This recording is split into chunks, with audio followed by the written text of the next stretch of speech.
Hello, I'm Brittany Elmer, and I'm a PhD student in the Counselor Education and Supervision program at Regent. I've been in the mental health field for over 10 years and have been specialized in trauma treatment and clinical supervision. Thanks for joining me to learn more about how trauma impacts the brain. What we'll be covering is what neuro-informed counseling is and how to incorporate that into your practice, the triune brain model, key functions of the nervous system and survival responses. Some of this might be repeat, but it's always good to get a refresh. The window of tolerance and practical applications, bottom-up versus top-down processing and how to align your interventions with what the client's nervous system may need. And lastly, we'll use clinical vignettes and discuss implications for clinical practice so that you can walk away with some specific tools to use in your practice. So before we really dive in, for a moment, reflect upon what you already know. You might pause and jot something down for a moment, but think about what you already know so that we can be working on building from that knowledge base. We'll start with a concept that underpins everything that we'll explore today, which is neuro-informed counseling. This is also at times referred to as neurocounseling. And at its core, it means integrating what we know about the brain and the nervous system into how we understand, connect with, and support our clients. This is important because we as counselors need to have an awareness of trauma and its impact on the brain when we're choosing therapeutic interventions to best serve our clients. Now, this doesn't mean you need to be a neuroscientist, but rather have an awareness of how the brain is impacted so that you can adjust your approach to best serve the client. There's been quite a bit of research on this, though something interesting to note is that the term neurocounseling is fairly new, entering the counseling field in 2013. And that gives me some sense of excitement to see where our field might be in the next 5 years, 10 years, 20 years related to this. Essentially, neuro-informed counseling is a person-first orientation, where we attend to the whole person from a strength-based perspective. So rather than saying my client with PTSD, we're saying my client presenting with PTSD. This also helps us to shift away from viewing things through a purely pathology lens to an adaptive lens, seeing how the brain and body are key to our survival. And with complex trauma, that survival system becomes overactivated. What I tend to tell clients is that it's their superpower, and we need to help their brain and their body to learn when it's okay to quiet down. So that helps to normalize and provide hope or resilience for clients to understand that it's really possible to rewire the brain, heal the brain. 1 Thessalonians 5:23 says, "May God himself, the God of peace, sanctify you through and through. May your whole spirit, soul, and body be kept blameless at the coming of the Lord Jesus Christ." So we can acknowledge that God made us body, soul, and spirit. And in our work with clients, we can make space for that as well, honoring the client as a whole person. There are benefits to both clients and counselors. For clients, psychoeducation on the brain helps to normalize feelings and experiences. And that might look like reducing even an ounce of shame when they hear that their brain just survived or responded based on their survival. They didn't do anything wrong. And it also helps to build an internal locus of control where clients can start to feel more empowered when they learn there's an opportunity to retrain their brain. For us as clinicians, we benefit as it helps us to conceptualize better. There's a potential that being neuro-informed means we assess, diagnose, and even treat differently. And we can also use these neuro-informed strategies to support ourselves as well with self-care. So as clinicians, we must understand that there's several components and core impacts of trauma. First, trauma alters brain structure and function. This is really important because it speaks to the imprint of trauma, meaning trauma doesn't just happen and then go away. Bessel van der Kolk says trauma is not just an event that took place sometime in the past. It's the imprint left by that experience on the mind, brain, and body. Second, trauma impairs memory learning, and third, trauma causes a heightened stress response. So we'll dive further into each of these. There are two parts to the brain, the left brain and the right brain. The left is the cognitive, rational, logical side of the brain. This is the part of the brain that holds language. Our right side of the brain is the emotional, social, creative side. And this is the area of our brain that holds our embodied experience. Traumatic memories are tied more to the right side of the brain.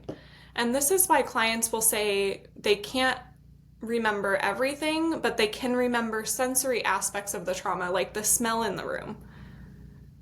They might not remember or have a coherent narrative with language, remember exact detail, or even have a linear timeline of events. But their brain may have encoded that embodied experience. Some examples of more left brain oriented interventions are things like cognitive restructuring, and some examples of more right brain oriented interventions are things like expressive arts, sand tray, yoga therapy. And so as counselors, we want to balance both the left and the right approaches. And be creative here too. So for example, you could do a cognitive restructuring activity with a client and then move into a more embodied intervention, like inviting the client to color or paint the cognition that you just worked on.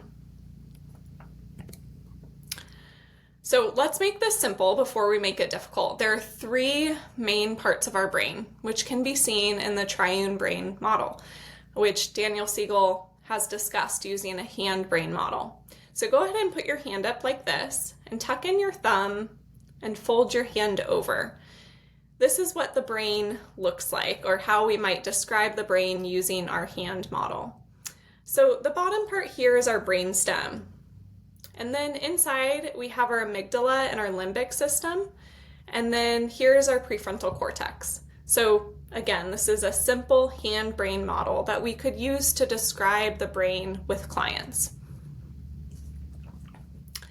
Now, what we mean by this hand-brain model is the brain develops from the bottom up. So the brainstem is the first thing to develop. And that is responsible for all things newborn babies can do: eat, sleep, wake, cry, breathe, feel hunger. It's our basic life-sustaining systems. The second part of the brain to develop is that limbic system. This is where neurons that fire together wire together. It holds our emotions. It helps us to monitor for danger. It helps us to cope with life and socialize. So again, the brainstem, the limbic system, and then on the top is our prefrontal cortex, which is the part of our brain that's not developed until age 25 or 26. And this holds our executive functioning, which is our higher level rational functioning. This is why sometimes we wonder why children or teenagers make different choices than we might as adults. It's literally because their brain is not fully developed. So what you need to know about the brain is that our brain is wired for survival. That is the brain's most important job. And so if we understand that the brain is geared towards survival, we must start with safety when we work with clients, and specifically when we work with clients who have complex trauma, whose brain has really been focused on survival and scanning for danger. So we want to help a client to feel safe in our therapeutic presence, but we're not just helping their prefrontal cortex, we're really helping the nervous system, their limbic system, and even the brainstem to feel safe in our presence. So think about, what can you do to make a client feel safe in that first encounter? This represents the triune brain, where you can see each of these areas in the brain. I like these graphics because you'll see specific questions for every part of the brain. The brainstem asks the question, am I safe? The limbic system asks the question, am I loved? And the prefrontal cortex asks, what can I learn from this? So in complex trauma, when there's been repeated events and the brain is on edge scanning for danger, it's likely going to continue to ask, am I safe? And any minor cue of danger will cause the brain to jump into action. So think about that going on underneath the surface as your client is with you in the room. They may be unconsciously asking, am I safe? Am I safe? Am I safe? With our brain focusing on survival, we have these survival responses that are triggered. You're likely familiar with these. We have fight, which is fighting the threat directly. We have flight, which is running away. We have freeze, which is shutting down or playing dead. And with fawn, this can be specifically seen in complex trauma when there's repeated trauma at the hands of someone that you love. So think of childhood abuse or interpersonal violence. The survival response tends to be to appease the abuser in order to survive, to stay in relationship in some way, because that's key to our survival. One thing I find really interesting is our brain is first going to attempt responding through fight or flight. And only when that doesn't work does the brain move into a freeze state. I think about this a lot in relation to children. Children who have been through immense trauma may present with behavioral issues. Maybe they're in a fight or flight state. And we might be tempted to gravitate towards children or even adults who have less behavioral symptoms, such as yelling or throwing things. But when someone's shut down, that's almost more concerning because it's the brain's last resort. So think about that as your clients present with you. Where are they at and what has been their most typical survival response? So as psychotherapists, we treat the nervous system, and we can understand that through our nervous system, right? We can understand how the brain works through the nervous system, which holds these very innate parts of us. We need to have some understanding of the nervous system since we are treating it. So we're going to go into the sympathetic and parasympathetic system, which you'll see on this chart. So after a trauma, a client's body and brain has been impacted. And so we have this sympathetic system and parasympathetic system. The sympathetic is our accelerator. This is what moves us into action when there's a threat of danger. Our survival response of fight or flight is activated here. And then we have our parasympathetic nervous system, which is our braking system. When fight or flight doesn't work or we don't have the option to do that, then our body will move into the parasympathetic state. This is where we freeze and play dead. So know that a client's body, their full body, after trauma, means that they're going to engage in the world differently with an altered state, where they're assessing risk and safety differently. So to make this come alive, go ahead and take a deep breath with me and exhale slowly.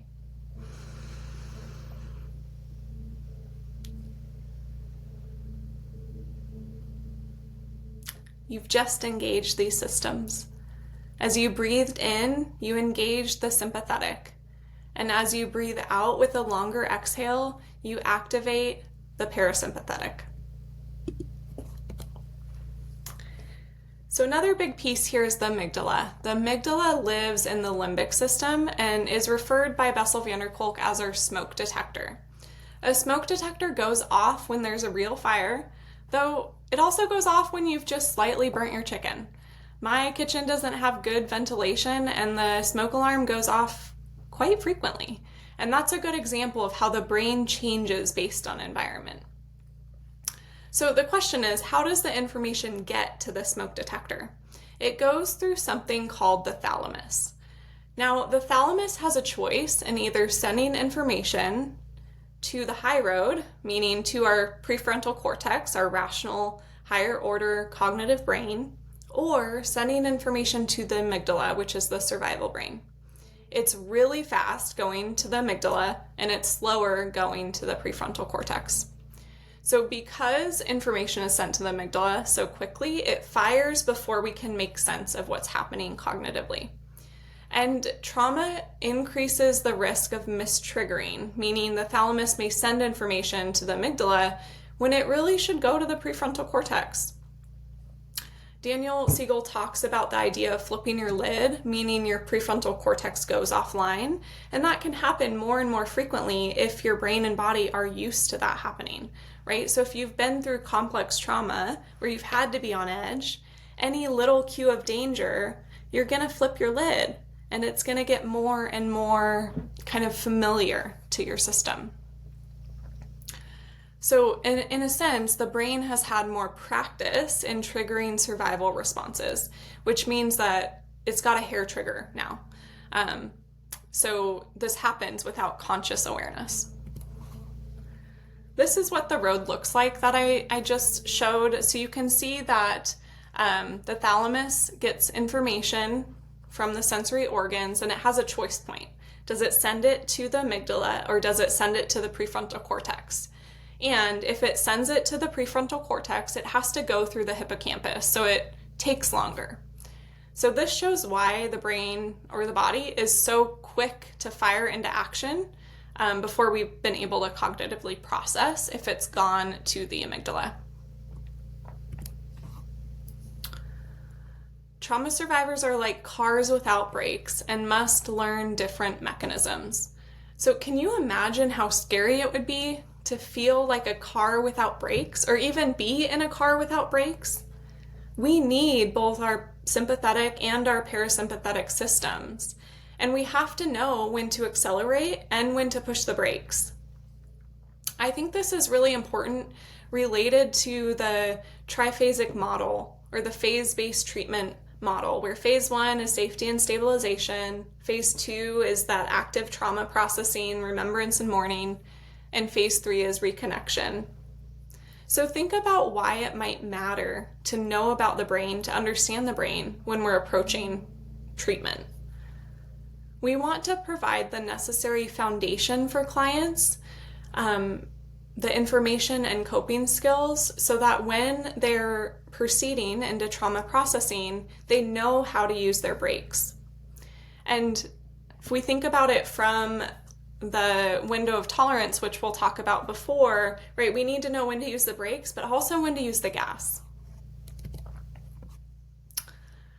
So we have different pathways. We have afferent pathways, which is information flowing from our body to our brain, and we have efferent pathways, which is information flowing from our brain to our body. So take a moment to think about, what percentage do you think our brain sends information to our body? What percentage do you think our body sends information to our brain? The answer here is that 80% of the time, our body is sending information to our brain, and only 20% of the time is our brain sending information to our body. So again, trauma is more likely held in the right brain, which is responsible for that sensory embodied experiences. And so we need to know how to work with the brain and the body in order to really help our clients heal. So the window of tolerance is one way to understand all of this as well. It's about learning our optimal zone of arousal. And with trauma treatment, a client needs to be within their window of tolerance for our work to work. When we're inside the window of tolerance, we're able to experience stress, but cope with it without becoming completely overwhelmed. But when we get too overwhelmed, when sympathetic arousal goes beyond the window, it becomes what we call hyper arousal. And when parasympathetic arousal goes below the window, this is what's called hypoarousal. So by understanding our client's nervous system and what state they're in, we can better provide interventions that are congruent with what they need in that moment. So let's say that a client's breathing becomes very rapid in session when they're talking about past trauma. Our role in that moment might be to say, let's take a few deep breaths together so they get back into the window. And then you return to the conversation that was going on before. So a little activity here. This is a way to view the window of tolerance as a spectrum. So check in with yourself first. Where are you at in your window of tolerance? Are you in the green zone? You're like, I am here, I'm present. Are you really tired? You're checked out. You maybe want to be doing something else and you're in the hypoarousal zone. Or are you feeling on edge? Are you feeling on edge and you're in the hyperarousal zone? Remember, there's no good or bad here. We need all of this for our survival, and we need to be aware of where we are in our window of tolerance. This exercise can help build awareness with clients too. I've used this leading in-person therapy group classes where I would lay out scarves of different colors representing these colors, and the client would place themselves on the window of tolerance and share why they placed themselves there. Though you could also do this in session in a one-on-one individual session where you could ask a client, where would you find yourself right now? What color would you be right now? So some practical application here could be how to figure out how to state change. I tell clients it's important to recognize what's happening within your body in order to get your brain back online. So then you have a choice of how you want to proceed. So when someone's in a hypoarousal state, they need support to activate the system gently. So this could be holding ice. It could be taking a cold shower.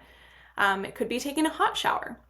Maybe it's walking around the room. Maybe it's changing the focus of the conversation to the weather or a movie or something that's lighter in nature. It could also be you as the therapist, the clinician, saying the client's name to try to get their attention and in the moment and help them ground back into the present moment. On the other hand, hyperarousal, if a client's there, they need help calming the system. So that might be breath work. Let's use 4-7-8 breathing. It might be a self-hold. So maybe like going like this and allowing the client to breathe for a few minutes. Or another common one is one hand at the back of the head, one hand here, and like gently kind of pushing in for containment. It might be a weighted object, like maybe you have a weighted blanket in your office, or using guided visualization to support the client back into their window of tolerance. So we want to have ways that we can brake and ways that we can accelerate, put the gas on. So think about that with your client, and it could even be an activity where you say to your client, okay, let's write down some strategies of how you could get out of this state, both for hypoarousal and hyperarousal. The personal profile map is another way to incorporate the window of tolerance into your work. This is an activity that helps build awareness and also externalize, and is adapted from Deb Dana, who's a clinician specialized in polyvagal theory. Van der Kolk talks about the first step in recovery being sensing, naming, and identifying what's going on inside. So you can see how this might help a client to identify, name, understand what's going on inside. And I might ask a client, like, let's do this personal profile map for your hypoarousal system, for your window of tolerance, and for your hyperarousal system. And an example is there on the right, but there's no right or wrong to this. A client could share whatever they want, and you could even do it for yourself as well, just to start to understand what it might be like to practice this as well. So the amazing thing here, and what we can praise God for, is that our brain has the capacity to heal. This is called neuroplasticity. or what we refer to when we say neurons that fire together, wire together. We also have neurogenesis, which means there can be new learning, new skills, new abilities. Old dogs can learn new tricks. And so we want to provide our clients with a sense of hope and a sense of empowerment that there is a possibility to rewire and change the brain. So people with a history of trauma may experience altered neuroception, which is meaning that their system may misinterpret neutral or non-threatening situations as dangerous, leading to heightened anxiety, overreaction to certain stimuli.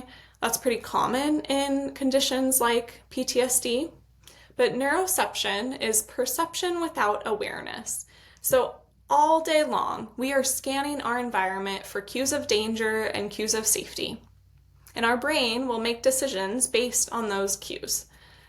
And so in trauma, neuroception can become hypersensitive or less accurate, causing individuals to perceive danger when there may not be danger, which is why certain triggers like sounds, smells, environments can really invoke intense stress reactions. There's this idea, maybe you've heard of it, is it a tiger or is it a paper tiger? Meaning, is it a tiger and your body needs to jump into action? Or is it a paper tiger, meaning your body is perceiving a tiger, but there's not a real threat? So we need to know kind of how to scan our environment and help our nervous system and brain to have a little more awareness in that. So scanning happens within, where we scan our internal environment. It also happens between us and others, where we scan within. And it happens where we scan externally. But the important thing is that, again, we don't choose how our nervous system responds. There's no right or wrong, good or bad. They just are. And the main purpose of our brain is to help us survive, to keep us safe. So exteroception is scanning outside. That's having awareness of external stimuli. This might be sight, sound, touch. And then we also have interoception, which is scanning inside. We can sense our internal body sensations. We can feel hunger, thirst. We can notice our heart rate and our breathing. So practicing this ourselves, take a moment to pause and notice your external environment. Scan your space. You might remove anything from your space that feels like it's not keeping you safe right now. Maybe you remove a piece of homework or clutter from your desk. So again, that's scanning outside, cues of safety, cues of danger. You could ask a client when they come into your space, or if they're joining you virtually, you might say, scan your environment for a moment. Do you need to add anything or remove anything from your space to make you feel safer in this moment? And now, interoception is the idea of scanning inside. So having awareness into our internal body sensations. So take a moment, and if you feel comfortable, you can close your eyes. You don't have to, but scan inside. Does your body feel tense, relaxed, warm, cold? Notice your body in the chair that you're sitting in. See if there's anything that your body needs to feel safer in this moment. In working with clients, I tend to help build interoception, because usually when there's been a history of complex trauma, clients have learned to kind of turn off the body because the body hasn't been safe. And so we need to grow in awareness. And so I'll ask a client, pick something up in your environment around you. So sometimes maybe they'll pick up a coffee mug. I have a little espresso cup here. And I might ask, is it warm? Is it cold?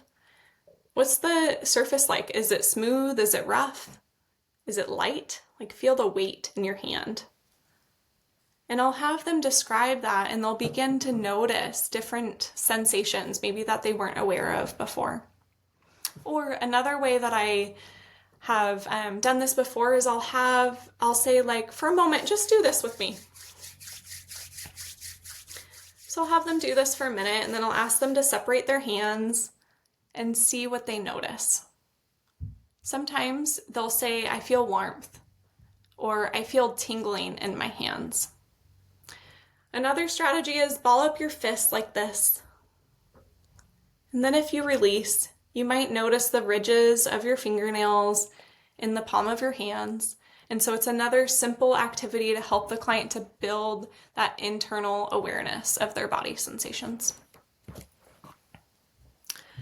So let's move into a clinical vignette. So let's talk about where this client might be in their window of tolerance and what they might need. So Samantha, a 30-year-old woman, has been struggling with anxiety and anger following a recent breakup. During a session, she begins discussing the breakdown of her relationship, and her voice quickly rises in volume. She fidgets in her seat, her hands are shaking slightly, and her breathing becomes shallow and rapid. As she recounts moments from the relationship, particularly when her ex-partner dismissed her feelings, Samantha's heart rate increases and her chest feels tight. She speaks more quickly, her words are tinged with frustration, and her posture becomes rigid. So where might this client be at on their window of tolerance? This would be hyperarousal. We see that their body has moved into action. So once we've identified that the client is in a hyperarousal state, we then can consider, what do they need in that moment? What does that client need to upregulate or downregulate into the window of tolerance? So this client would need help downregulating into the window of tolerance, and we could do that by saying, will you pause for just a moment and take a few slow deep breaths with me? Or maybe we say, let's just take a moment to notice 5 things we can see in the room, 4 things we can feel, 3 things we can hear, 2 things we can smell, 1 thing we can taste. So you're providing an opportunity for that client to take a breath, allow their nervous system to begin to calm. What about this client? David, a 45-year-old man, sits quietly during his therapy session, barely making eye contact with his therapist. As he begins discussing his childhood, he becomes noticeably disengaged. His body slouches in his chair, his arms are crossed over his chest, and his facial expression is blank. When prompted to share more about his early experiences, he responds in a monotone voice saying, I don't really remember much, it's not important. So where is this client at? This client is in their hypoarousal system. So this client needs to upregulate, meaning their nervous system needs to get a little more activated. So you might invite this client to wiggle their toes, take a drink of water. Maybe you say, hey, let's stand up for a minute and just shake it off. Or let's do something to get our body moving. You might offer a mint or something that kind of gets him connected to the present moment. I once had a client fall asleep during a trauma processing session, and that was my indication that the client was in a hypoarousal state, completely shut down. So I said the client's name to get their attention, and then I shifted my approach that session, because if I continued with the trauma processing work, it wouldn't have worked because the client's brain was not fully online. Okay, so I've found for myself learning by experience can be helpful, so I'll share some tips here about how I use psychoeducation on this subject. When I'm with a client, I'd say something like, the amazing thing about our brain and our body is that it works like a surveillance system, scanning for cues of safety and danger. Our brain's biggest job is to keep us safe. And when we've gone through trauma, and especially repeated trauma, our brain gets really used to working really hard to scan for threats of danger around us. At any moment there's a cue of danger, our brain flips into action and our survival responses get activated. This is our fight, flight, or freeze system. It's really good that we have this system. though you're here because your brain is now working overtime, and we need to help your brain know that it doesn't have to work so hard anymore. So that's how I might introduce all of the concepts that we've talked about so far. Let's go into a little more clinical application here. So Mary is a 15-year-old girl who's been in foster care for the last 3 years after being removed from her parents due to abuse and neglect. She's been having a tough time managing her emotions, concentrating in class, and maintaining relationships with peers. Mary often feels overwhelmed with negative thoughts and continues to report the belief, "I'm stupid." You've been using CBT in session, primarily focusing on cognitive restructuring, and Mary reports feeling more positive during the session. However, she comes back and says that she blanks out when she tries to focus on positive thoughts when out of session, and indicates having a flood of old memories from the past.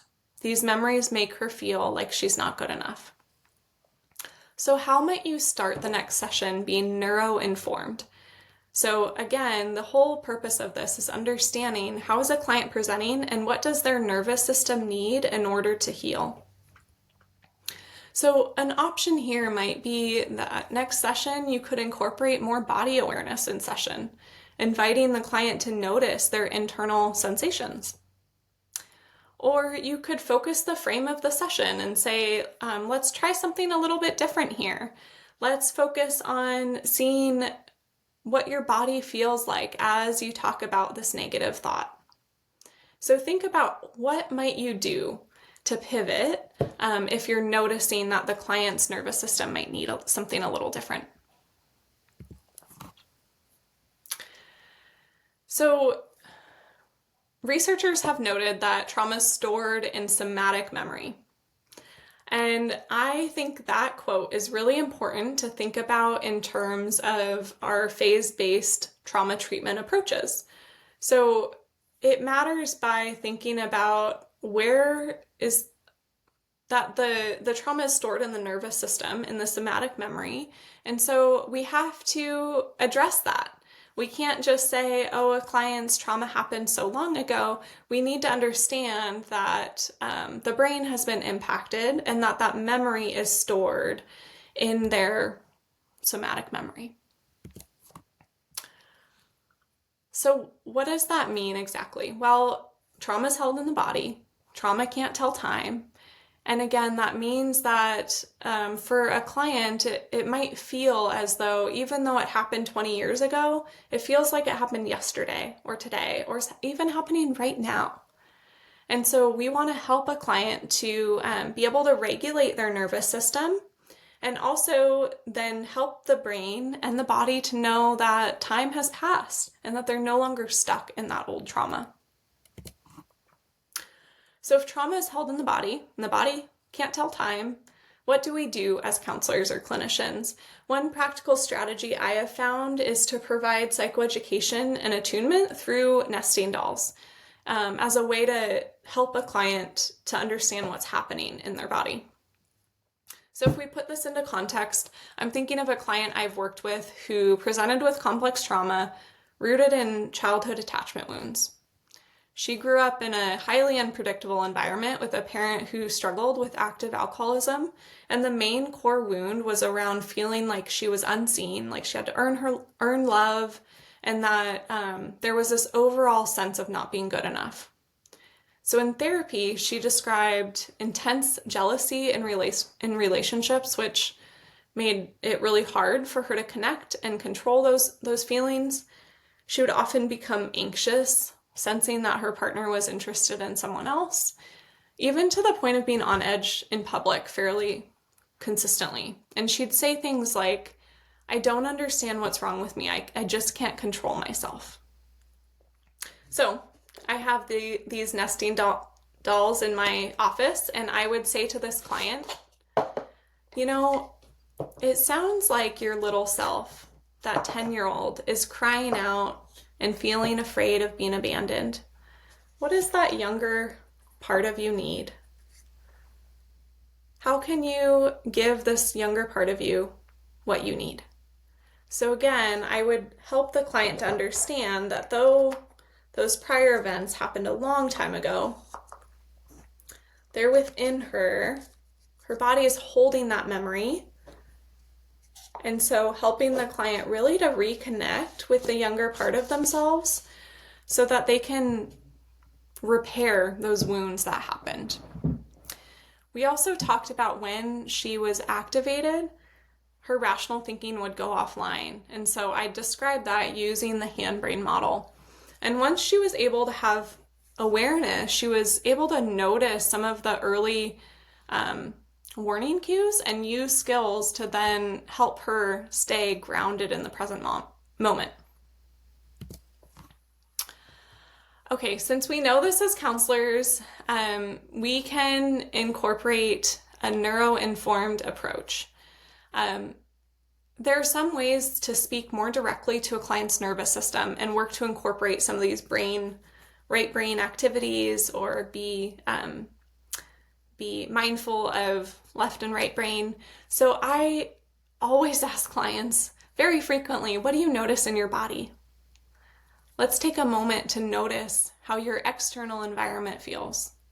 Let's take a moment to notice how your internal environment feels. Let's pause and practice a grounding exercise. Let's check in with your body. Where are you at in your window? And this one is interesting from what we've been talking about as well. What if your PTSD was not your fault, but it is your responsibility to help your brain manage it? So these are just some strategies of how you can gently introduce these concepts into your work. And that last one is a gentle confrontation, but it should feel empowering to the client that they can do some things that would help. The maze metaphor is another clinical intervention that is embodied and creative, and it can help a client to build resilience and understanding of neuroplasticity. So you could print out a maze and have it in session and have the client do the maze 3 times. Every time they do the maze, you're going to time them.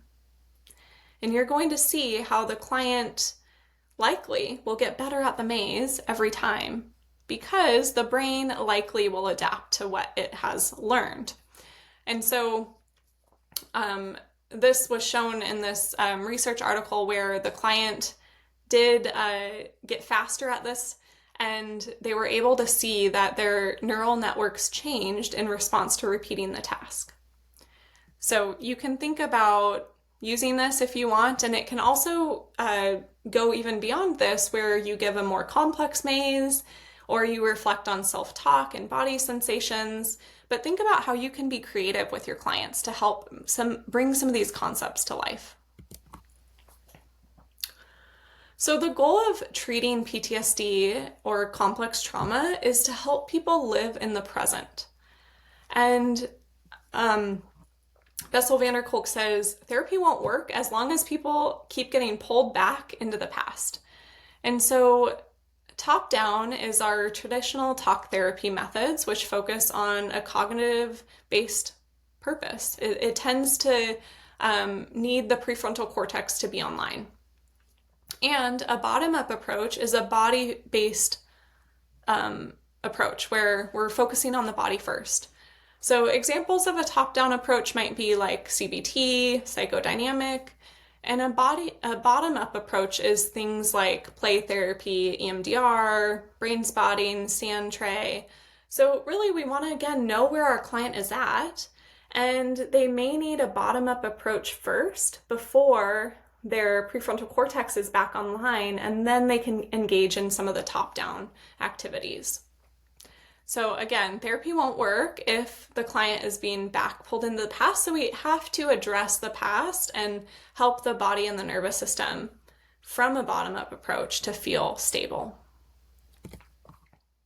So bringing this back to you and what your role is, you have a role to normalize by providing psychoeducation, to help clients to understand their brain states.